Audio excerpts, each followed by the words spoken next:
Assalamualaikum warahmatullahi wabarakatuh. Bismillahirrahmanirrahim. Alhamdulillahirabbil alamin.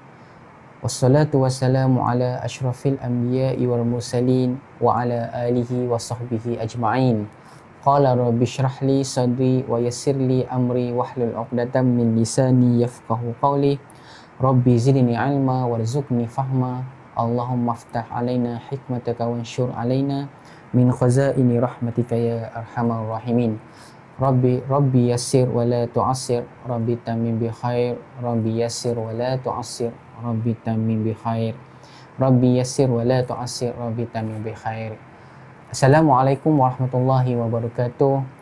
Alhamdulillah kita diberi kesempatan lagi untuk berjumpa, untuk meneruskan kelas menyalin Al-Quran ataupun sesi kita memenuhi aktiviti sempena PKP ni. Kita terpaksa duduk di rumah bersama keluarga.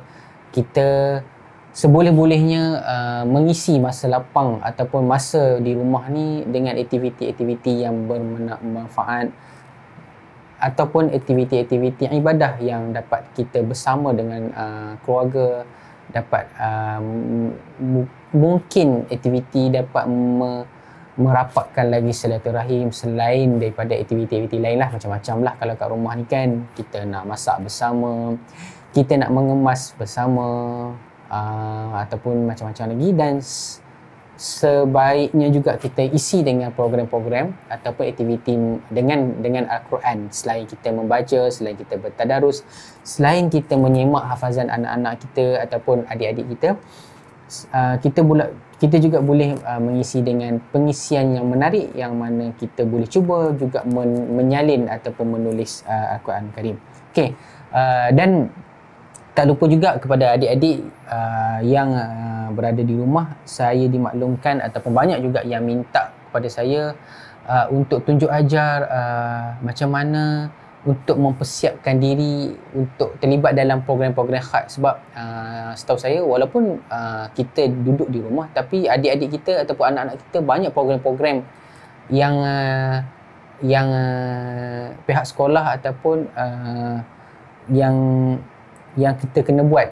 Contohnya saya maklum ada banyak program-program pertandingan-pertandingan, antaranya pertandingan khat online, pertandingan sajak, pantun, macam-macam yang saya dapat tahu. Dan saya nak bagi tips kepada adik-adik ataupun kepada kakak-kakak yang nak membantu untuk anak-anak dapat mempersiapkan diri ataupun meyakinkan diri untuk bersedia untuk menyertai program-program ataupun pertandingan-pertandingan tersebut. Okey, kalau dah bersedia, mungkin nak boleh buat nota ke, ataupun nanti kalau kepada yang menonton video ini, mungkin boleh letak dekat komen tu nanti kan, tip-tip ni mungkin untuk manfaat kepada orang lain, kepada siapa yang menonton video ni selepas ni, mungkin boleh tengok ataupun boleh tengok nota ini untuk kita manfaatkan berdasarkan sedikit pengalaman kita dapat berkongsi bersama. Okey, kepada adik-adik yang ataupun anak-anak ataupun rakan-rakan yang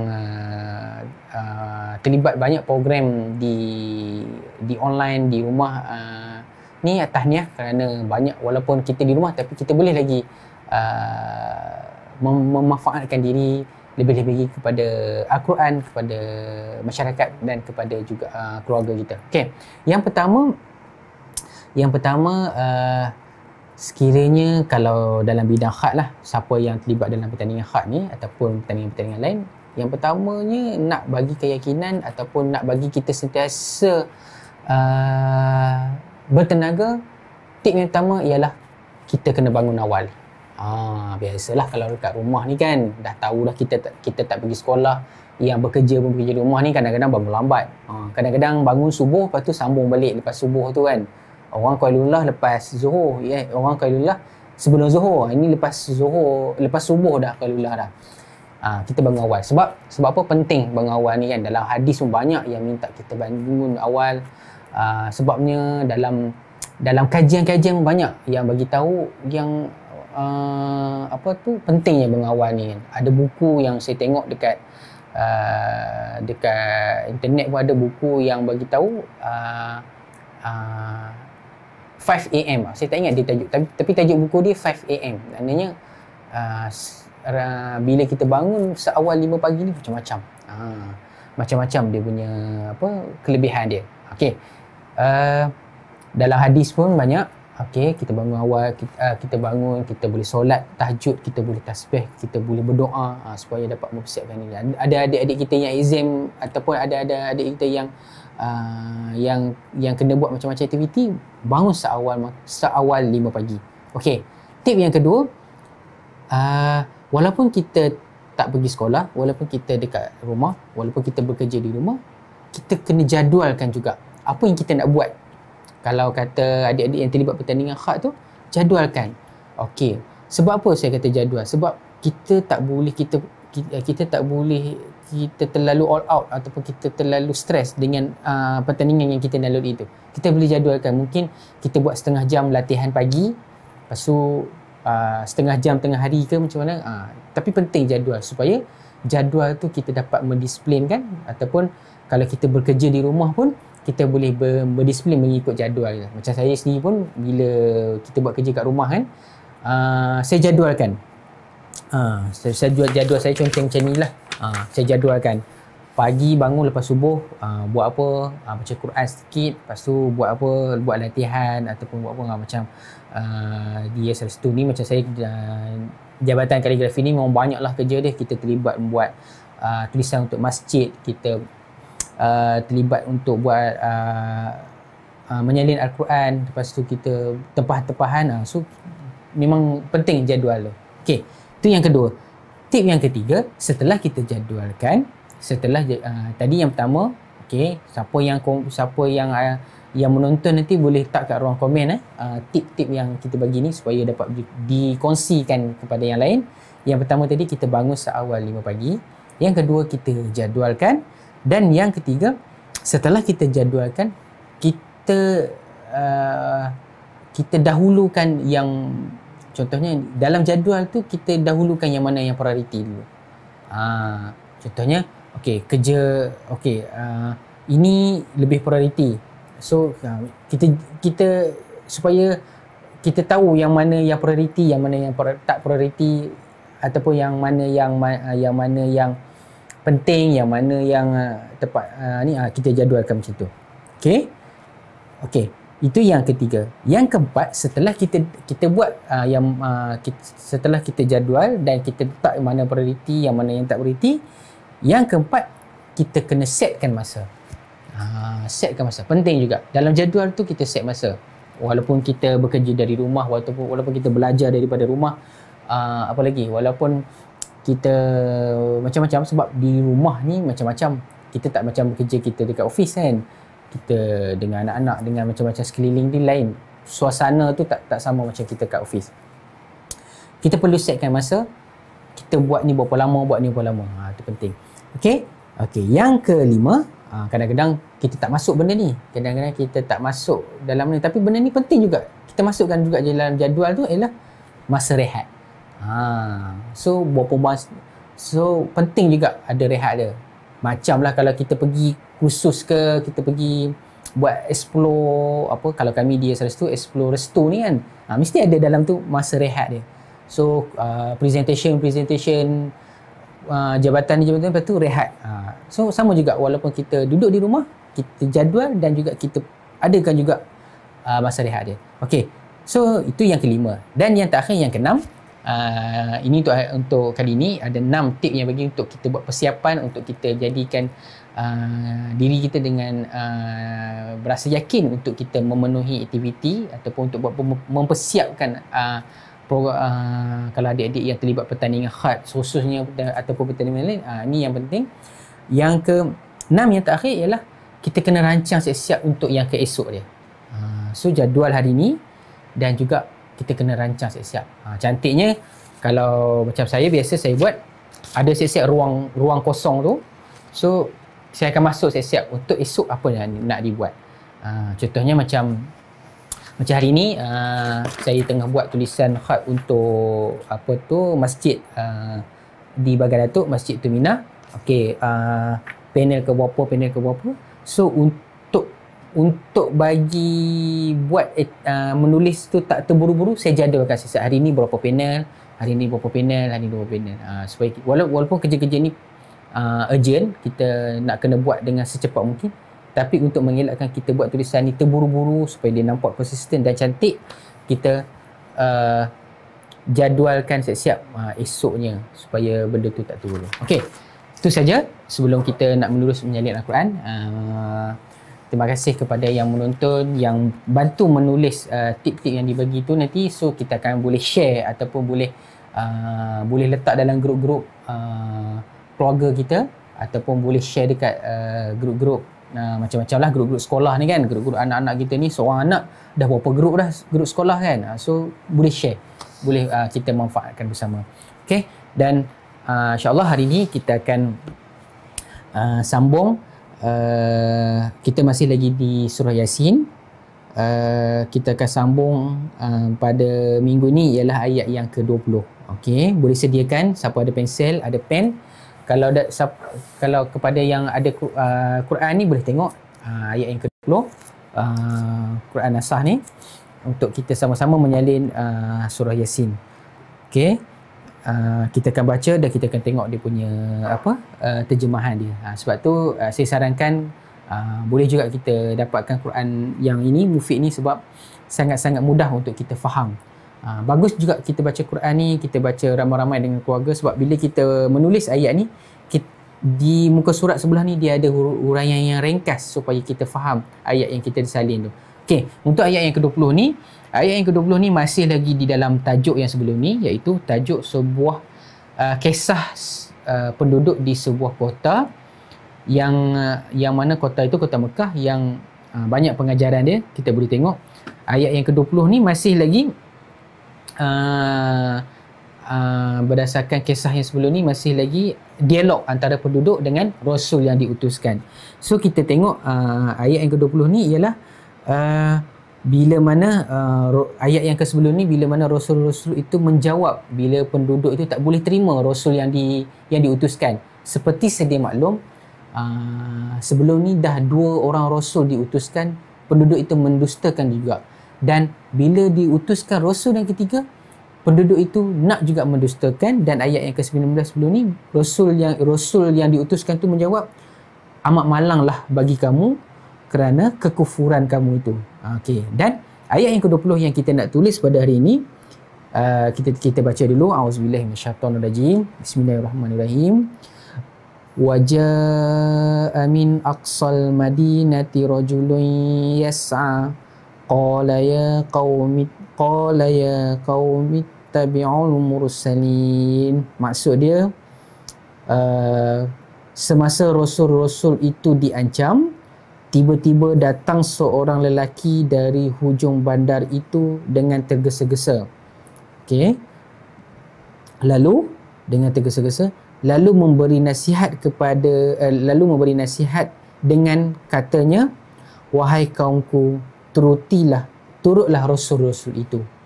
Bila mana kaum tu nak mendustakan juga rasul yang ketiga yang diutuskan ni, bila Rasul itu dah marah dan dia kata amat malanglah kaum-kaum itu, ayat yang ke-20 ni, tiba-tiba datang seorang lelaki dari hujung bandar tu dengan keadaan tergesa-gesa, dan lelaki itu memberi nasihat kepada kaum dia, maknanya kepada kaum itu, dengan katanya, wahai kaumku, turutlah Rasul itu. Ni ayat yang ke-20. Okay, so kita nak tengok huruf-huruf dia, kita nak tulis. Boleh kita tulis sama-sama, kita tengok huruf-huruf ni. Huruf-huruf Al-Quran ni sama macam kita baca dia. Bila kita tulis, pahala dia sama macam kita baca satu huruf. Setiap ayat yang kita baca ni, insya-Allah ada ganjaran yang disediakan.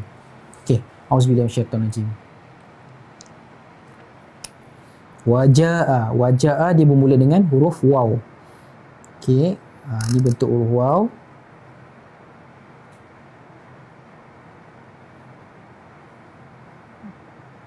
Okey, ni huruf waw. Hujung ekor huruf waw ni kita boleh lukis, tajamkan dia. Okey. Jaa, jim.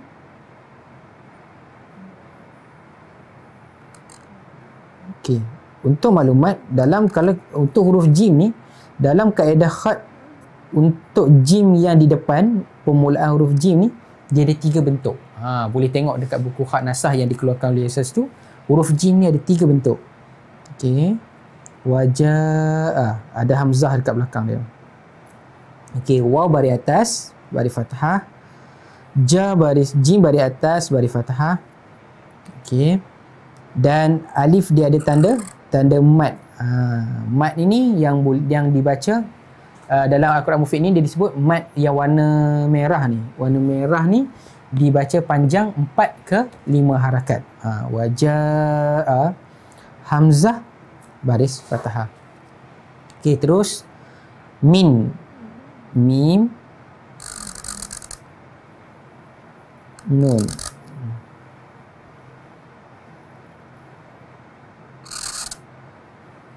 Okey, ni mim baris bawah, baris kasrah, nun baris mati.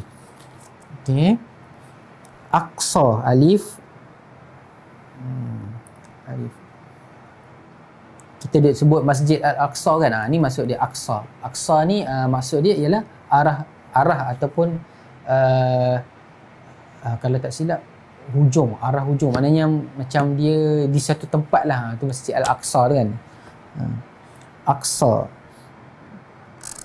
Qauf. Mungkin nanti ada ustaz-ustaz nanti kita boleh tanyalah yang lebih alim ataupun lebih tahu tentang perkataan Al-Aqsa ni. Sad.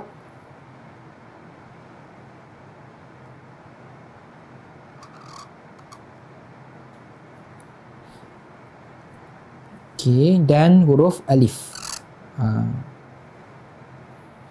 Aqsa. Hamzah ada, alif ada hamzah, ada baris atas. Qauf, tanda mati. Aqqa, so, baris atas.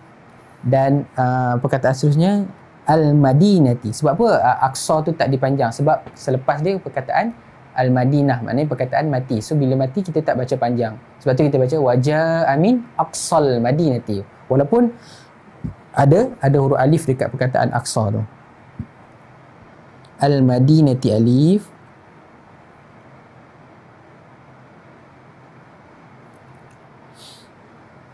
Mim.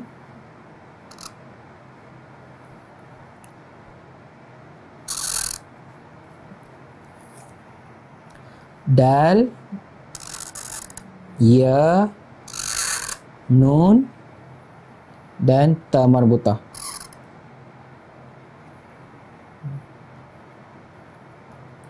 Aqsal. Alif hamzah, alif tanda wasal. Lam tanda mati. Mim baris atas. Dal baris bawah. Ya tak ada baris. Nun baris atas. Dan ta marbutah baris bawah. Aqsal Madinati.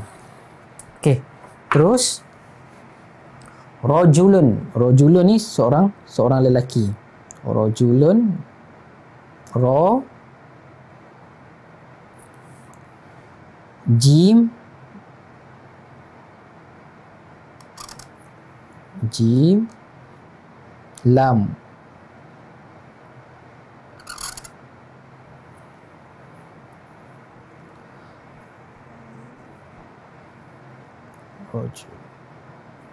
Jim, ro baris atas, jim baris depan, lam baris dhammatain, 2 dhammah. Dan dhammah yang berbentuk selari macam ni ialah bunyi dia dengung. Rajulun yas'a.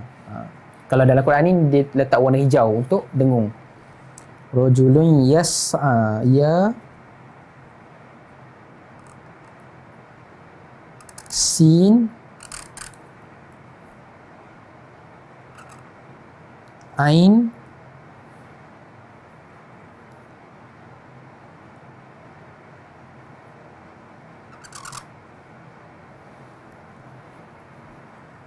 yes.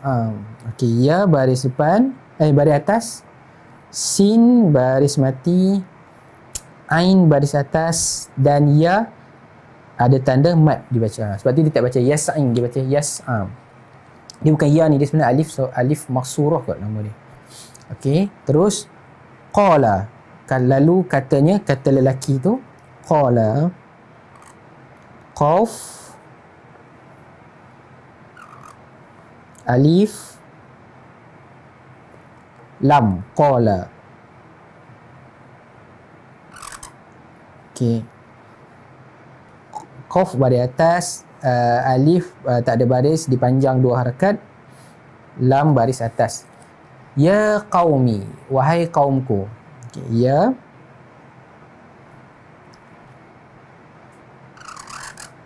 qauf, waw,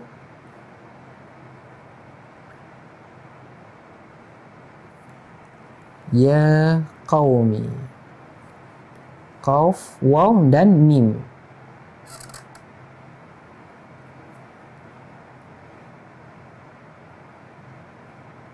Okey.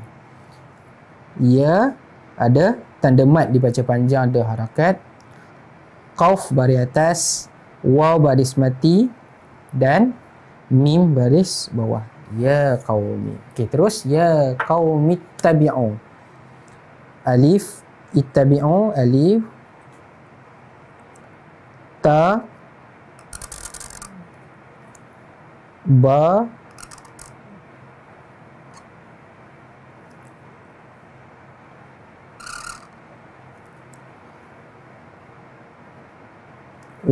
taba'in, waw, waw dan alif, ittabi'u. Okey. Alif tanda wasal, ta baris atas dan ada syaddah, sabdu.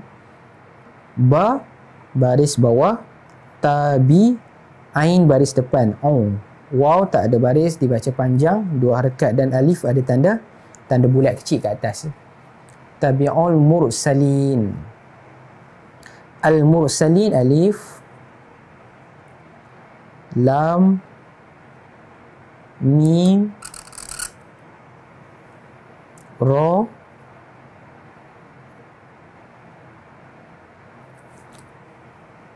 ya, sin, lam, ya dan huruf yang terakhir huruf nun.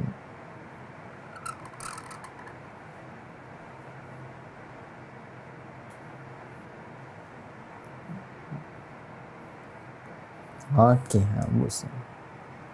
alif wasal, lam baris mati, mim baris depan, baris domah, ra baris mati, sin baris atas, lam baris bawah dan ya tak ada baris dan nun baris atas. So inilah dia ayat yang ke-20. Waja'a min aqsal madinati rajulun yas'a qala ya qaumi ittabi'ul mursalin. Sadaqallahul azim.